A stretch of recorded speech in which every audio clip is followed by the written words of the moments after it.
Не. Вы в нетрезвом состоянии на данный момент. Спокойно.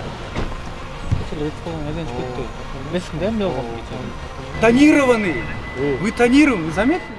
Саламатсыздарбы, сиздер коомдук биринчи каналдын эфиринин телегүзөт көрсөтүүсүн көрүп жатасыздар. Бул чыгарылышта автоунаасынын терезелерин караңгылатып алып, инспекторлорго баш ийбей, достору менен кошо чыр салган айдоочу тууралуу жана мындан дээрлик 1 ай мурда жөө жүргүнчүнү сүзүп, окуя болгон жерден из жашырып кеткен айдоочуну инспекторлор мас абалында кармагандыгы тууралуу чагылдырып беребиз. Месяц назад Фрунзе Гоголя сбил девушку.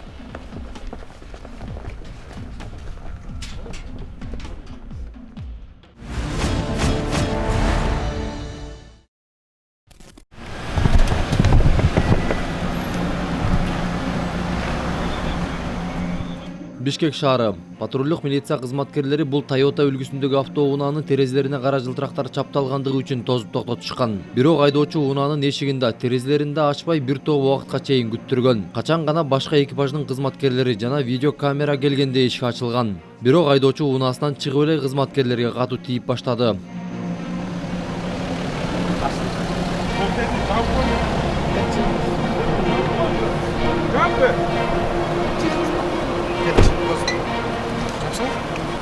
Господи. Не. Нет, ты сам поспокойней будьте. Ты сам поспокойней будьте. Без оружия нормально сразу. Я нормально. Спокойно. Ведите себя спокойно. Хорошо? Документы, будьте добры. Нет. Все, хорошо, освобождайте руки. Давай.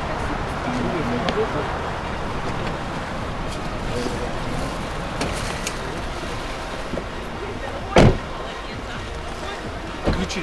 Это дверь. Передайте ключи. Вопрос.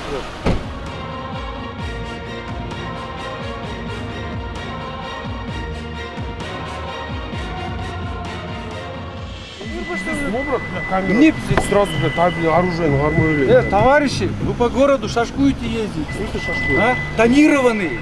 Вы тонированы, вы заметили, да? Или мне что, показать вам, я не понял. А? Ключи передайте. Вы в нетрезвом состоянии на данный момент. Я трезвый, брат. Хорошо, в наркологии выясним. Ключи передайте. Ключи передайте, говорю. Ключи передайте. Пойдем, садись за руль, брат. Айдоочу бир сыйра кызматкерлерге кыр көрсөткөндөн соң жанында эч кандай документтери жок экендигин билдирди дагы автоунааны инспекторлорго өткөрүп берди. Бирок аз өтпөй эле кайра унаадан чыгып, чыр салууну баштады. Турат мен машинамı. Эвакуатор мен алып кетет машина. Алып кет, Все, помогу. Задерживай.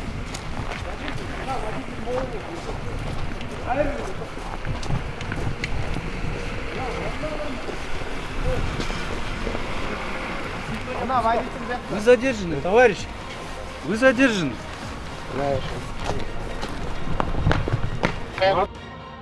Ашып кетсе машина станцияға келеді. Ертең 17 мың сом төлеймін, алып шыға алмай. 2 мың сом лишний. А? Отырса, өзіңle білесің. Аз алып кетсеңші. Смело қойырет. Султан Байкеда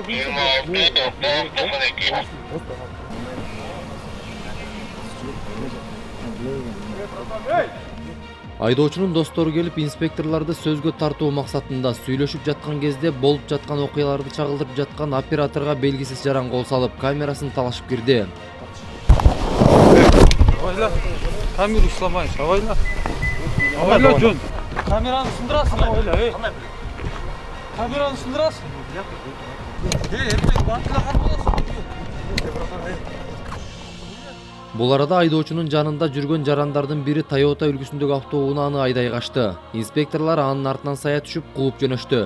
Ал эми оператор топ балдардын ортосунда жалгыз калган. Бирок бактыга жараша бул кырдаалдан чыгып, качкан унааны инспекторлор кармаган жерге эсен соо жетип барган.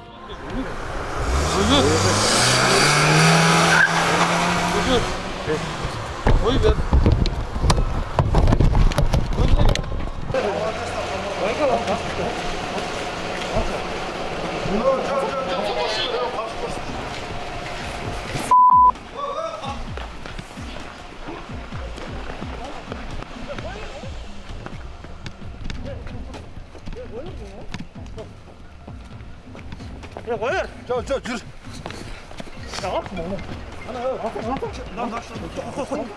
да білсем қочып кетті.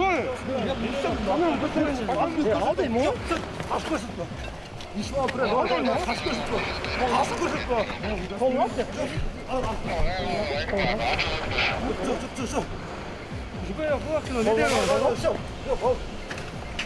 Қолын алдаймын мен. Қашып көрсетті. Алдаймын ғой. Қашып кетеді.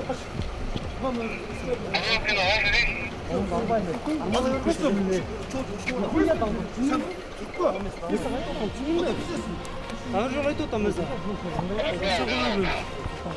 Келе берсін. Журналист кем нетіп отырсың мына жаққа? Не сындырып отырсың ана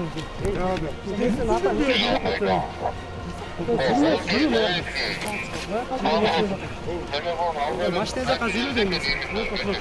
Көбісінен машина жаққа жүру. Қоя бердім ғой. Қоя бердім ғой. Қой бермеймін. Қой бермеймін. Оны алшы. Сопротивление бесполезно, білесің бе? Ешне өзіңе болмай отырсың ғой. Отырмай сен аралап тұрасың.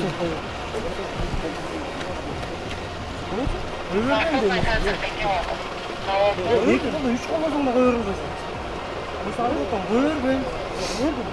Қой берші. Қой бермеймін. Оны қырмады. Отырмын. Мен тұрмын өтесің, машина шықпайсың ба?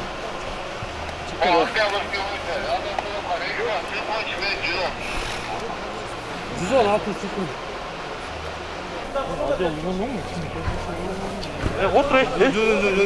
Otur.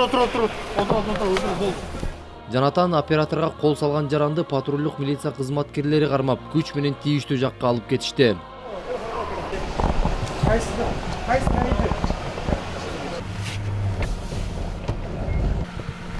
Ал эми айдоочунун унаасы порталга жүктөлүп, айып короосуна алынып келинди да өзүнө 3 протокол түзүлдү. Унаасы айып короосунда калды.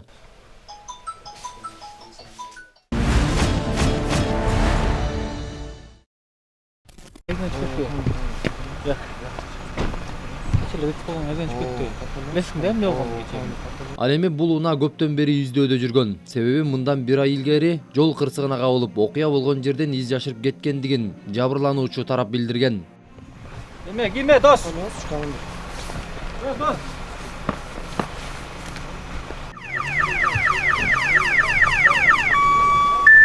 Братан, может снимать не можешь?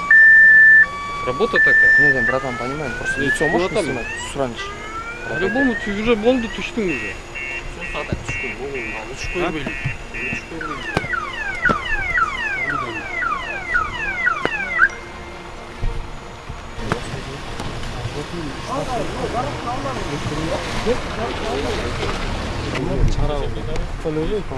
Айдоочуну инспекторлор кармаган учурда андан аралыктан спирт ичимдигинин жыды келип жаткан. Ошол себептүү аны наркология борборуна алып барып, мас соосун тактоого туура келген. Отырсаң алдына. Ушул эле машина беле? Месяц назад Фрунзе Гоголя сбил девушку. А девушке примерно сколько?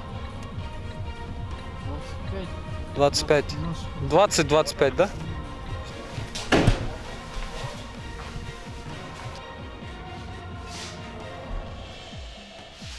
Наркология борбору бул жерден тийиштүү процесстердин баардыгы өткөрүлүп, айдоочунун мас абалында экендиги аныкталды. Эми анын унаасы айып короосуна коюлуп, өзүнө 17500 өлчөмүндөгү айып кагазы түзүлмөк. Ал эми мурда жөө жүргүнчүнү сүзүп кетип, бирок көмөк көрсөтпөй изин жашыргандыгы үчүн мыйзам чегинде жооп берет. Муну тергөө амалдары аныктайт.